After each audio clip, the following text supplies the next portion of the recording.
All right, folks, welcome back to your Crisis Report Alert for October 30th, 2025. We are brought to you by Augusta Precious Metals. We'll have more of that at the end of the video. We are hoping that you are prepping and getting prepared. There's a lot of things going on. We're going to cover it. There's the post-Asian meetings of Trump.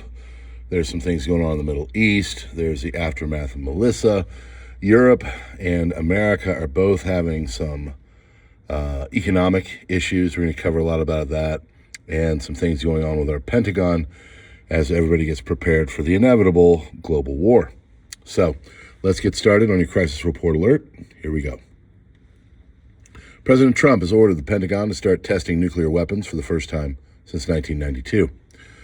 Trump and President Xi concluded their meeting in South Korea. Trump says he will go to China in April. Thousands of ultra-Orthodox Jewish people dressed in black have rallied in Jerusalem on Thursday to protest against military conscription. United States warship has departed Trinidad and Tobago after an exercise amid Venezuelan tensions, according to the Associated Foreign Press. President Trump announces China tariff reductions after amazing meeting with President Xi, including 1. Reduce fentanyl tariffs to 10% immediately. Overall tariffs on China reduced from 57 to 47. China to discuss chip restrictions with NVIDIA. No more obstacles on rare earths. China and U.S. are going to collaborate on Ukraine. Germany will allocate another $1.08 billion for home care for Holocaust survivors for 2026, marking the largest budget for home care in its history of reparations. Putin stated that the enemy, Ukraine soldiers, surrounded in, the Ukrainian soldiers are surrounded in Kupiansk and Krasnoarmyansk or Pokrovsk. He said Ukraine political leadership must make decisions regarding the fate of the citizens who are surrounded. Russia is ready to allow Ukrainian and foreign journalists into the encirclement zone. The Russian side is prepared to halt combat operations in the enemy's encirclement zone for the duration that media representatives are present. Russia has launched a massive nighttime strike using drones, cruise missiles, and ballistic missiles on Ukrainian military and energy facilities. Primary targets were power generation facilities in western Ukraine. Pentagon has ordered states' National Guards to form quick reaction forces for crowd control. Top military officials ordered the National Guard of all 50 states, District of Columbia, and U.S. territories to have QRFs, or quick reaction forces, trained riot control, including using batons, body shields, tasers, pepper spray, and according to an internal Pentagon directive reviewed by The Guardian.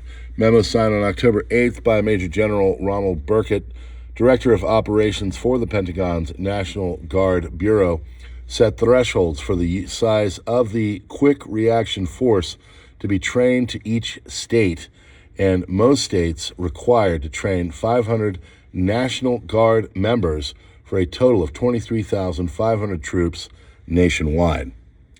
As the authority, Burkett cited Donald Trump's August executive order that deployed the Guard to fight crime in Washington, D.C. The same order required Secretary of Defense to create a standing National Guard quick reaction force available for rapid national deployment in quelling civil disturbances.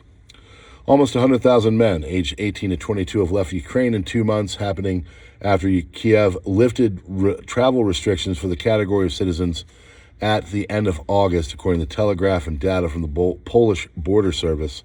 For comparison, the entire British Army has about 70,000 personnel, article says. Most young Ukrainians are heading to Germany. The left did not win the Dutch elections as much as they want to make it think that. On the contrary, this is explained in 6 tweets. Coalition of the left lost. Frans Timmermans, face of the EU and the Netherlands, biggest proponent of mass migration, climate policy, resigned as leader of the coalition.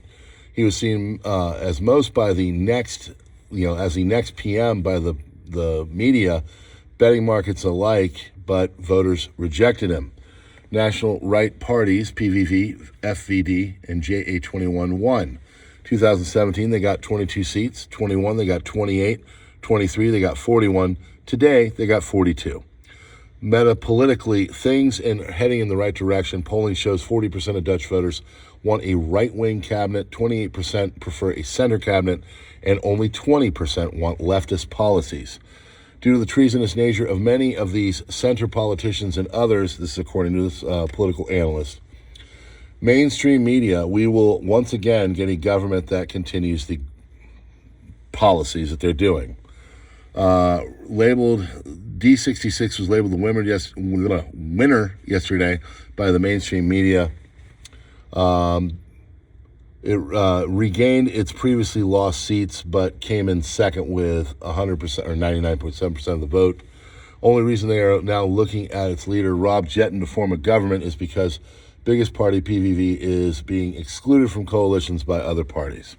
The reason D66 scored well is because the party was promoted endlessly by mainstream media. Oh, wow, I wonder if I've seen that before. Because their campaign, compared to previous ones, was relatively pro-Dutch and critical of mass migration. PVV lost seats compared to their huge 2023 victories and remains the biggest party in the country. Voters are notorious for staying home on these from their perspective. They had ample reason to do so. Wilders got into the power 1 year ago, but didn't manage to change a single thing, forever damaging many of the voters' belief in democratic solution. Some stayed home, some went to right-wing JA21 and FVD. FVD is the party of Thierry Baudet, more than doubled its votes. The amount of meta-political work FVD did with its 3 seats in parliament is truly enormous. They have the biggest number of organizations in the country, run a successful publishing house, school, media channel, and were present at the Remigration Summit. 7 seats, FED will now get more than double the resources, and that is exciting. Conclusion, it's sad that many Dutch people still voted for their own decline, but seats in meta-politics are moving in the right direction, and there are many reasons to be hopeful. Popularity of Emmanuel Macron is sinking to a new low. Variant Group survey polled 1,000 people, was published in the conservative daily Le Figaro, shows Macron's approval rating as a staggering 11%, tying the lowest figure ever recorded by the firm. The previous record holder was Macron's direct predecessor and former boss, François Hollande, who hit 11% in late 2016, shortly before announcing that he would not seek second presidential term. By Varian's measure, Macron and Hollande now share the crown of France's least popular president since the early 1970s, when the pollster and its predecessors began conducting monthly surveys. European Commission will unveil a plan in November to rapidly move heavy military equipment across the EU in case of a war with Russia. Initiative aims to speed up the transport of tanks, artillery by improving infrastructure and simplifying customs procedures between member states. Plan is being developed in coordination with NATO and growing concerns over potential Russian military aggression. Trump says Biden is a criminal and should be in jail, major lowlife, a failure, an ugly person, both inside and out. And scientists have discovered a new Rona-like virus in South American bats, which is raising concerns over a possible another Ronademic. Friends, we're brought to you by Augusta Precious Metals. They take your 401k or IRA and put it into precious metals using your retirement funds. When you retire, these are delivered to you because you've been stacking them the whole time. A lot of people are choosing this options. I suggest checking it out. If you'd like to, there's a link in the description. Other than that, we have other places we are. Been putting out videos on PrepperNow. They're doing pretty well, all things considered for me. And then, of course, there is Subscribestar, Locals, X, Truth, Minds, Gab. Let's see. Yeah, I think that's all of them. And then Substack, where you get a full transcript of this. Or you can become a member here for a couple bucks. It's a great way to keep things going and allows Miss Prepper Now to back the you-know-what off because her husband is doing something that brings in a little bit of coin to help with all the other activities we do, from carting the kids around to putting them into a nice Christian school and getting the information out to you daily 4 to 5 times if you consider them all. Friends, thank you very much. God bless and have a wonderful day.